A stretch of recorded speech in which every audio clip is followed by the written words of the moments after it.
m'appelle Laurent Motron, je suis psychiatre et chercheur et professeur au département de psychiatrie de l'Université de Montréal et au centre de recherche du Suisse du Nord. Le projet Pondération, qui est un projet planétaire qu'on fait pour refonder les critères de l'autisme, c'est un projet dans lequel on demande à des gens qui ont à peu près la même expertise que nous, donc des gens qui ont vu des centaines et des centaines d'autistes de tous les pays du monde. On va leur demander de classer et de juger d'un certain nombre de signes sur le poids qu'ils ont dans le diagnostic. À partir de là, on va donc refaire des outils qui sont non pas comme les précédents made in US, avec tous les risques de biais culturels que ça pouvait avoir, et puis aussi avec une idée de l'autiste qui date quand même d'il y a 35 ans. Nous, je pense qu'on part avec des choses plus modernes. Dans ces dernières années, je me suis rendu compte que la recherche manquait quelque chose de la réalité clinique, voire qu'elle s'en écartait. Que ce que les scientifiques disaient de l'autisme était de plus en plus différent de ce que je voyais en clinique. Les chercheurs, quand ils testent des autistes, ils ont besoin de tester des gens testables. Donc, ils vont trier dans la population autistique les gens qui sont déjà adultes, parce que les enfants sont très difficiles à tester, et puis ils vont prendre ceux qui parlent le plus, ceux qui sont le plus compliants. Donc déjà, ça s'écarte de la réalité clinique. Nous, ce qu'on veut, c'est faire réentrer l'expertise clinique dans la recherche, en particulier pour les critères diagnostiques.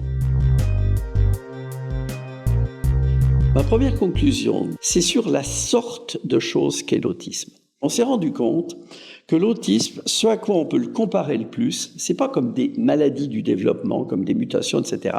C'est des affaires comme avoir des jumeaux, être gaucher, accoucher par le siège et possiblement être homosexuel. Donc, ce sont des situations dans lesquelles vous n'avez pas de marqueurs biologiques.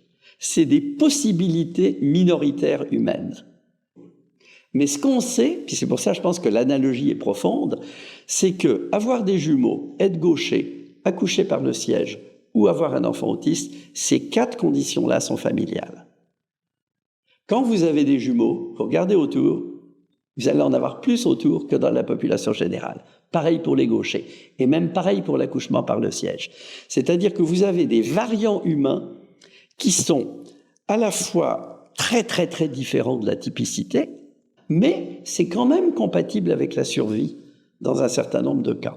Donc en fait, notre conclusion, c'est probablement qu'on a trouvé la sorte de chose qu'est l'autisme. C'est compatible avec en fait un génome et un cerveau complètement normal. Et donc ça nous permet de chercher des modes de fonctionnement, mais également des façons d'adresser ça, complètement différentes de si on se dit c'est un défaut de l'humanité.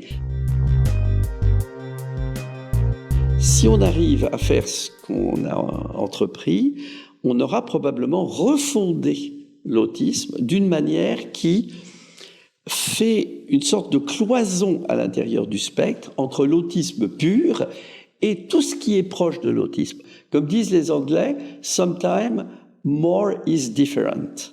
Et c'est une phrase très très profonde, c'est une sorte de proverbe chez les scientifiques anglais, c'est que quand on change de degré, des fois on change de nature, même si la cause est identique. Hein? Un exemple, par exemple, si vous baissez votre quotient intellectuel, à un moment donné, vous ne parlez plus. Donc, quelque chose de discontinu provient de quelque chose de continu. Quand on abaisse continuellement la température, à un moment, ça fait de la glace. Donc en fait, baisser la température, ça fait des choses qui sont radicalement différentes. Et on pense que dans l'autisme, on a des effets de seuil. On a des choses qui se passent à partir d'un certain seuil d'appréhension génétique, de toutes sortes de choses, qui fait que quand on franchit ce seuil, ça prend en masse d'une certaine façon, avec des conséquences particulières. C'est important pour énormément de raisons. Beaucoup de chercheurs ou d'activistes de l'autisme pensent que si on fait avancer la question de l'autisme, on va faire avancer le statut d'énormément de variants humains. De la même manière que avoir fait avancer le statut de l'homosexualité, on sait que ça a été énorme et que ça a eu des gains latéraux par rapport au racisme, par rapport à toutes sortes d'exclusions. je pense que l'autisme, c'est l'étape d'après. C'est-à-dire, si on arrive à faire une place à des gens sans nier leurs différences, on a fait un énorme progrès sociétal. Et ça peut être une affaire d'éthique ou de politique, mais la science peut aider.